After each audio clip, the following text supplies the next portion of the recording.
আজকে প্রাণীকলা শুরু করব। উদ্ভিদ কলা শেষ, প্রাণীকলা আরম্ভ করব।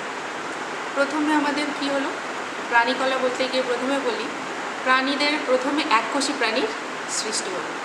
এককোষী প্রাণী থেকে হলো বহুকোষী প্রাণী। এককোষী প্রাণী মানে কি, যেমন অ্যামিবা, একটাই কোষ, ওই কোষ দিয়ে সে যাবতীয় তার যা কাজ আর কি, কোষের যাবতীয় কাজ সম্পন্ন করছে। এবার এলো বহুকোষী প্রাণী। বহুকোষী যেই প্রাণী এলো, কোষের অনেকগুলো কোষ একটা জীবে, তাহলে কোষগুলো কি হলো, তার কাজের ভিত্তিতে আলাদা আলাদা গ্রুপ তৈরি করলো। এই কাজগুলো করবে, ও ওই কাজগুলো করবে, এইভাবে তৈরি হলো কি বহুকোষী জীবদেহে কলা। কলা এবার অনেকগুলো কলা নিয়ে তৈরি হলো কি অঙ্গ। আমি আগেই বলেছি, এবার অঙ্গ মিলে, অনেকগুলো অঙ্গ মিলে তৈরি হলো তন্ত্র, তন্ত্র থেকে জীবদেহ। তাহলে এই যে কলা, অনেকগুলো কলা তৈরি হলো জীব দিয়ে, সেই কলা সম্বন্ধেই আজকে পড়ব প্রাণীকলা। তাহলে দেখা যাক, প্রথম বহুকোষী প্রাণী যার দেহে কলা তৈরি হয়নি কিন্তু অনেকগুলো কোষ তৈরি হয়েছে, সেটা প্রথমে কি ছিল, সেই প্রাণীদের বলা হচ্ছে প্যারাজোয়া। প্যারাজোয়া কোন পর্বের প্রাণীদের দেখা যায়, পরিফেরা তার নাম, তার উদাহরণ হচ্ছে স্পঞ্জ। তারপর যখন বহুকোষী প্রাণীদেহের কলা গঠন শুরু হলো, কলা অঙ্গতন্ত্র এগুলো গঠন শুরু হলো, সেই সমস্ত প্রাণীদেরকে বলা হচ্ছে মেটাজোয়া। মেটাজোয়া নিম্ন শ্রেণীর প্রাণীও হতে পারে, উচ্চ শ্রেণীরও হতে পারে, কিন্তু ওখান থেকে কি হলো, কলা শুরু হলো। তো মেটাজোয়া হাইড্রা থেকে আরম্ভ হলো। হাইড্রা দিয়ে প্রথম কলা দেখা গেছিলো, কিন্তু সেই কলা অত উন্নত নয়। সুতরাং আমরা যে প্রাণীকলা পড়ব সেটা কি বলতে গেলে মানব দেহে। মানব দেহে কী কী কলা আমরা দেখতে পাবো, প্রাণীকলা। আচ্ছা, প্রাণীকলাকে প্রথম আমরা 4 ভাগে ভাগ করছি। একটা হচ্ছে আবরণী কলা, একটা হচ্ছে যোগ কলা, একটা পেশি কলা, আর একটা হচ্ছে স্নায়ু কলা। আবরণী কলা, এই নামের মধ্যে এর মানে লুকিয়ে আছে। আবরণী মানে কি, আবরণ তৈরি করছে বহিরঙ্গের এবং অন্তরঙ্গের। তারপরে কি এলো যোগ কলা। যোগ কলা কি, যোগ মানে কি, কানেকশান, দেহের বিভিন্ন অঙ্গের মধ্যে বা বিভিন্ন পার্টস মানে অংশের মধ্যে যোগাযোগ রক্ষা করছে, সেকে যোগ কলা। তারপর এলো পেশি কলা। পেশি কলা, পেশি কলার মধ্যে পেশি কোষ আছে, সে নিয়ে পেশি তৈরি করেছে আমাদের। তারপর এলো স্নায়ু কলা। স্নায়ুতন্ত্র স্নায়ু কলা নিয়ে গঠিত। স্নায়ুতন্ত্র কি, মস্তিষ্ক, সুষুম্না কাণ্ড, এগুলো সবই স্নায়ু নিয়ে গঠিত বা নার্ভ নিয়ে গঠিত। তার একক কি, নিউরন। সেগুলো যখন পড়ব ডিটেলসে পড়ব। সুতরাং এখন আমি দেখিয়ে দিই ছবিটা, প্রাণীকলাকে আমরা কত ভাগে ভাগ করলাম। ছকটা দেখে নাও। প্রথম হচ্ছে আবরণী কলা। আবরণী কলা বললাম যে আবরণ বা আচ্ছাদন তৈরি করছে দেহের বাইরের অঙ্গের বা অভ্যন্তরস্থ অঙ্গের আবরণ তৈরি করছে আবরণী কলা। আবরণী কলাকে আমরা দেখো প্রথমে 2 ভাগে ভাগ করেছি। একটা হচ্ছে সরল আর একটা হচ্ছে স্তরীভূত। সরল কি, সরল আবার 3 ভাগে বিভক্ত। সরল কি, কেন নাম হয়েছে সেটা পরে আসছি, আগে ছকটা দেখিয়ে নিই। সরলে হচ্ছে 3 ভাগে বিভক্ত। একটা হচ্ছে আঁশাকার, অর্থাৎ আঁশের মতো, মাছের আঁশের মতো দেখতে আবরণী কলা, আঁশাকার আবরণী কলা। তারপর হলো ঘনকাকার, ঘনকের মতো দেখতে, সেই জন্য তার নাম ঘনকাকার। তারপর হচ্ছে কি স্তম্ভাকার, স্তম্ভ বা কলমের মতো দেখতে, তাই স্তম্ভাকার। এগুলো হচ্ছে সরলের ভাগ। তারপর কি স্তরীভূত, সরল আর স্তরীভূত। স্তরীভূতটা কি সেটা পরে বলছি। তারপরে যোগ কলা। যোগ কলাকে আবার কতগুলো ভাগে ভাগ করেছি। প্রথম হচ্ছে অ্যারিওলার, তারপর হচ্ছে অস্থি, তরুণাস্থি, লিগামেন্ট, টেন্ডন, রক্ত আর মেদকলা। এগুলো সব পড়বে যোগ কলার মধ্যে। কোনটা কি কাজ, কোথায় থাকে ডিটেলসে পরে আসছে। তারপর আসছে পেশি কলা। পেশি কলা আবার 3 প্রকার। একটা হচ্ছে অস্থি কলা, অস্থির সঙ্গে যুক্ত থাকে যে পেশি, পেশি কলা অস্থি পেশি, অস্থি কলা বললাম, অস্থি পেশি, আন্তর্জন্তীয় পেশি আর ধৃত পেশি। অস্থির সঙ্গে যুক্ত থাকে যে পেশি সেটা হচ্ছে অস্থি পেশি। অস্থি মানে কি, হাড়, বোন। আন্তর্জন্তীয় পেশি কি, অন্তর্যন্ত্র, আমাদের শরীরের মধ্যে যে যন্ত্র আছে মানে অঙ্গ আছে, তার সঙ্গে যে পেশিযুক্ত তাকে বলা হয় আন্তর্জন্ত্রীয় পেশি। যেমন ধরি পাকস্থলী, পাকস্থলীর সঙ্গে পেশিটা যুক্ত থাকবে, সেটা হচ্ছে আন্তর্জন্ত্রীয় পেশি। আর সত্যি হৃৎপেশি, হৃৎপেশি মানে হচ্ছে হৃৎপিণ্ডের সঙ্গে যে পেশিটা যুক্ত আছে সেটাকে আমরা বলবো হৃৎপেশি, একটা বিশেষ ধরনের পেশি, পরে পড়ছি আমরা। তো সুতরাং আমরা একটা ছক পেলাম প্রাণীকলার কয় ভাগে ভাগ করা যায় সেটার একটা ছক। প্রথম আমরা পড়ব আবরণী কলা এবং আবরণী কলার বিভিন্ন অংশগুলো। আবরণী কলা কি আমি বললাম যে আমাদের শরীরের উপরের অংশ, যেমন এই ত্বক, স্কিন, তো ভেতরের অঙ্গ যেমন পাকস্থলী, কিডনি, রক্তবাহ, এগুলো উপরের দেয়াল এবং ভেতরের দেয়ালের আবরণী যে তৈরি করেছে সেটাই হচ্ছে আবরণী কলা। তো আবরণী কলাকে প্রথম আমরা দুভাগে ভাগ করেছিলাম, দেখলাম একটা হচ্ছে সরল আর একটা হচ্ছে স্তরীভূত। সরল কেন? সরল আবরণী কলা তাকেই বলছে যেখানে ভিত্তি পর্দার উপর কোষগুলো, আবরণী কলার কোষগুলো একটা স্তরে সজ্জিত থাকে। তো ভিত্তি পর্দা কি? নতুন একটা টার্ম পেলাম। ভিত্তি পর্দা হচ্ছে একটা প্রোটোপ্লাজমবিহীন মৃত পর্দা। এই পর্দার উপরেই কোষগুলো পরপর সজ্জিত থাকে। পর্দাটা কোনো সজীব উপাদান থাকে না, এটা কোলাজেন তন্তু থাকে। সে ভিত্তি পর্দাটা খুব পাতলা, তার উপরে আবরণী কলার, সরল আবরণী কলার কোষগুলো একটা স্তরে সজ্জিত থাকে, সেই জন্য এর নাম হচ্ছে সরল। সরল আবরণী কলাকে আমরা ভাগ করেছি 3 ভাগে। একটা হচ্ছে আয়সাকার, অর্থাৎ মাছের আঁশের মতো দেখতে আবরণী কলা। আয়সাকার আবরণী কলা, ছবিটা একটু দেখে নিই। এই যে ছবিতে দেখা যাচ্ছে আয়সাকার আবরণী কলা। এই যে কালো যে অংশটা পেন্সিল দিয়ে এঁকেছি সেটা হচ্ছে ভিত্তি পর্দা। একটু লিখে দিই।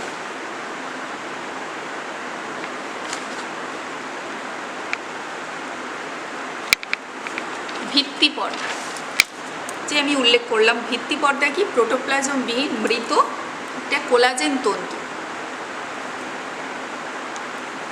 আর উপরে কোষগুলো দেখো একটা স্তরে সজ্জিত, এই একটা স্তর, পেছনেরগুলো কিন্তু ওর ওপরে নেই, পরপর আছে, এই জন্য এটা একটা স্তরে সজ্জিত, পরপর একটা স্তরে সজ্জিত, তাই জন্য এটা হচ্ছে আয়সাকার সরল আবরণী কলা।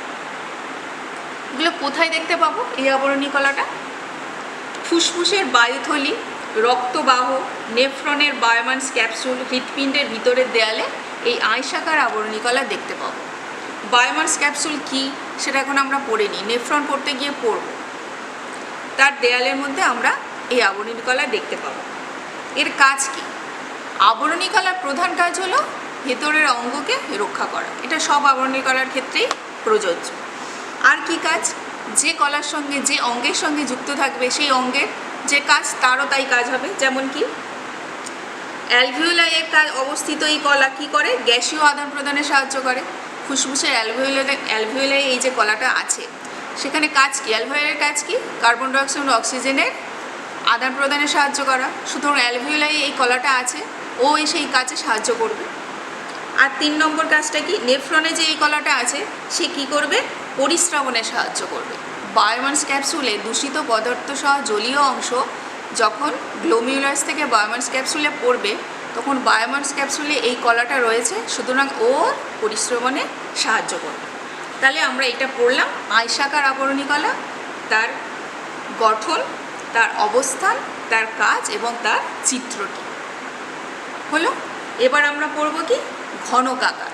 শুধু গঠনের তারতম্যের ভিত্তিতে আমরা নামকরণ করেছি। একটা আঁশের মতো দেখতে আয়সাকার, ঘনকের মতো দেখতে, ঘনক মানে কি? লুডোর ছক্কা, দেখেছো সবাই, ওই ঘনকের মতো দেখতে, তাই ঘনকাকার। ঘনকাকারে কি? এখানেও ভিত্তি পর্দার উপরে কোষগুলি এই দেখো একটাই স্তরে সজ্জিত আছে, কিন্তু দেখতে ঘনকের মতো। পুরো এখান থেকে আরম্ভ করে এত পর্যন্ত তার শেপটা। এখানে বলা হয়নি আয়সাকার আবরণী কলায় কিন্তু প্রত্যেকটা কোষে একটা করে নিউক্লিয়াস দেখা যাচ্ছে, ঠিক আছে? মাঝ বরাবর নিউক্লিয়াসগুলো আছে। ঘনকাকার কোষ দেখো,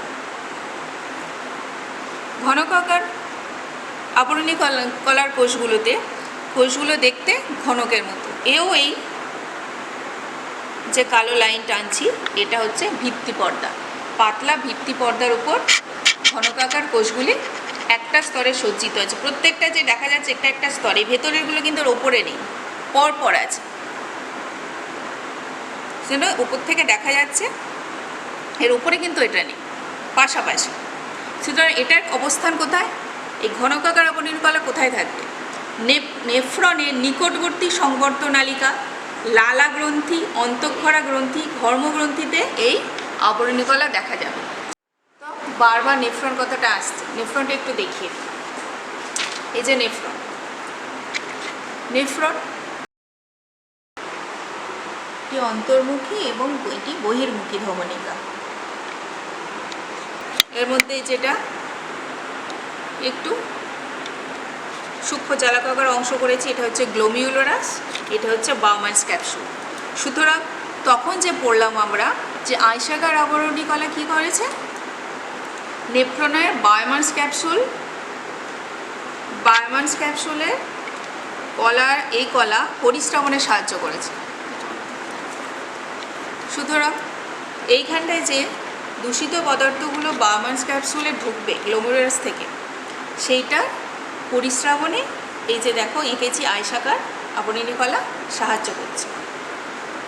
এবার আমরা কি পড়লাম, নেফ্রনের নিকটবর্তী সংবর্ত নালিকায় ঘনকাকার আবরণী কলা আছে এবং সেই কাজটা কি করছে আগে পড়ে নিই। প্রথম কাজ তো একটাই, যে সংশ্লিষ্ট অঙ্গর সুরক্ষা দান। তারপরে কি, গ্রন্থির ক্ষরণে সহায়তা করে। কোন কোন গ্রন্থির সঙ্গে যুক্ত আছে বলেছি? লালা গ্রন্থি, অন্তঃক্ষরা গ্রন্থি, ঘর্মগ্রন্থি। তাহলে এই গ্রন্থির ক্ষরণের সঙ্গে ওই আবরণী কলা যুক্ত থাকবে। আরেকটি কোথায় যুক্ত ছিল? নেফ্রনের নিকটবর্তী সংবর্ত নালিকা। তা নেফ্রনের নিকটবর্তী সংবর্ত নালিকায় এটা কি করে? প্রয়োজনীয় অণু বা আয়ন বিশোষণে সাহায্য করে। নিকটবর্তী সংবর্ত নালিকা এঁকেছি, নেফ্রন থেকে বেরিয়েছে যেটা, এটা নিকটবর্তী, এটা হেল নীল লুপ, এটা দূরবর্তী। নিকটবর্তী সংবর্ত নালিকার এই যে নালিকার গায়ে ঘনকাকার আবরণী কলা আছে। এটি কি করছে? যে প্রয়োজনীয় বস্তুগুলো পরিস্রাবণ হয়ে গেছিলো সেগুলি আবার পুনঃশোষণ করতে এই আবরণী কলাটা সাহায্য করছে। ঠিক আছে, এই ছবিটা দেখে নিই। ঘনকাকার আবরণী কলাটা দেখো ঘনকের মতো দেখতে, এই এখান থেকে স্টার্ট হয় এত পর্যন্ত, ঠিক মাঝ বরাবর রয়েছে নিউক্লিয়াস, এগুলো পাশাপাশি রয়েছে, ঘনকের মতো দেখতে, লুডোর ছক্কা, তাই এর নাম ঘনকাকার। ঠিক আছে, এবার আমরা পড়ব স্তম্ভাকার। স্তম্ভাকার মানে কি? স্তম্ভের মতো বা কলমের মতো, একটু লম্বাটে ধরনের, সেই জন্য এর আবরণী কলাটার নাম হয়েছে স্তম্ভাকার আবরণী কলা। ভিত্তিপর্দার উপরে এই কলার কোষগুলিও একটি স্তরে সজ্জিত আছে, তাই এটি সরল। প্রথমেই তো জানি এটা সরল, সবগুলো সরলই পড়া হচ্ছে। এটি লম্বাটে বা স্তম্ভের মতো। এর অবস্থান কোথায় কোথায় কোথায় রয়েছে? পাকস্থলী, ক্ষুদ্রান্ত, বৃহদন্তের প্রাচীরে, শ্বাসনালীতে ইত্যাদি অঙ্গে এর দেখা যাচ্ছে। ছবিটা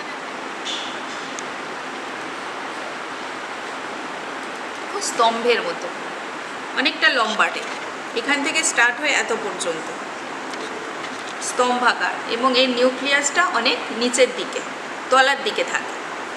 আচ্ছা, এ কী করছে? প্রথম কাজটা সব জানা হয়ে গেল, সংশ্লিষ্ট অঙ্গের সুরক্ষা দান। আর কি করে? ক্ষুদ্রান্তে এই আবরণী কলায় মাইক্রোভিলাই থাকায় বিশোষণ তল বৃদ্ধি পায়। তার মানে কি, ক্ষুদ্রান্তে যখন চলে যাচ্ছে খাবারের কণাগুলো, তখন তার পরিপাক হয়ে গেছে, সে ছোট ছোট খাদ্যকণায় পরিণত হয়েছে। তখন কি করবে? ক্ষুদ্রান্তের কোষগুলি, এই স্তম্ভাকার আবরণী কলার কোষগুলি সেই খাদ্যবস্তুকে শোষণ করে নিয়ে রক্তবাহে রক্তে দিয়ে দেবে, রক্তে বা সারা দেহে কোষে কোষে পৌঁছে দেবে। তার জন্য কি হবে? এই কোষের উপরে এরকম মাইক্রোভিলাই থাকবে, ছোট ছোট মাইক্রোভিলাই এরকম থাকবে। মাইক্রোভিলাই যদি থাকে তাহলে কি হবে? এর বিশোষণ তল বৃদ্ধি পাবে। প্লেন থাকলে যতটা সে শোষণ করতে পারছিল, অনেকগুলো মাইক্রোভিলাই থাকার জন্য, মাইক্রো মানে কি খুব ছোট, অনেকগুলো মাইক্রোভিলাই থাকার জন্য তার বিশোষণ তল বৃদ্ধি পেল। তাহলে কি, তার শোষণের জন্য অনেকটা তল বেড়ে গেল। তাহলে সরল আবরণী কলার ভাগগুলো পড়লাম, আয়সাকার, ঘনকাকার, স্তম্ভাকার। এবার পড়বো আমরা স্তরীভূত। স্তরীভূতটার আর সরলের সঙ্গে পার্থক্য কি? এখানে ভিত্তি পর্দার উপর একাধিক কোষস্তর দেখা যায়।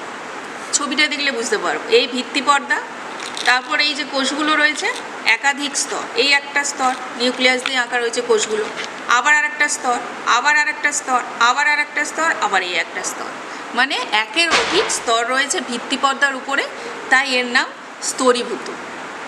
এই কোষগুলোর শেপ বিভিন্ন রকম হতে পারে, আয়সাকার হতে পারে, স্তম্ভাকার হতে পারে, ঘনকাকার হতে পারে, কিন্তু ভিত্তি পর্দার উপরে একের অধিক স্তর থাকবে, সেই জন্যে তার নাম হলো স্তরীভূত আবরণী কলা। এটার অবস্থান কোথায়? গ্রাসনালী, ত্বক, আমাদের স্কিন, এর উপর এই স্তরীভূত আবরণী কলা থাকে। মানে আমাদের স্কিনে একটার পর একটা অনেকগুলো পরপর স্তর থাকে, সেই জন্য এর নাম স্তরীভূত। তাহলে এর কাজ কি? অনেকগুলো স্তর আছে মানে এর কাজ হচ্ছে সংশ্লিষ্ট অঙ্গকে আঘাত এবং ঘর্ষণজনিত বাধা থেকে রক্ষা করা। সুতরাং আবরণী কলার সমস্ত ভাগগুলো আমাদের পড়া হলো।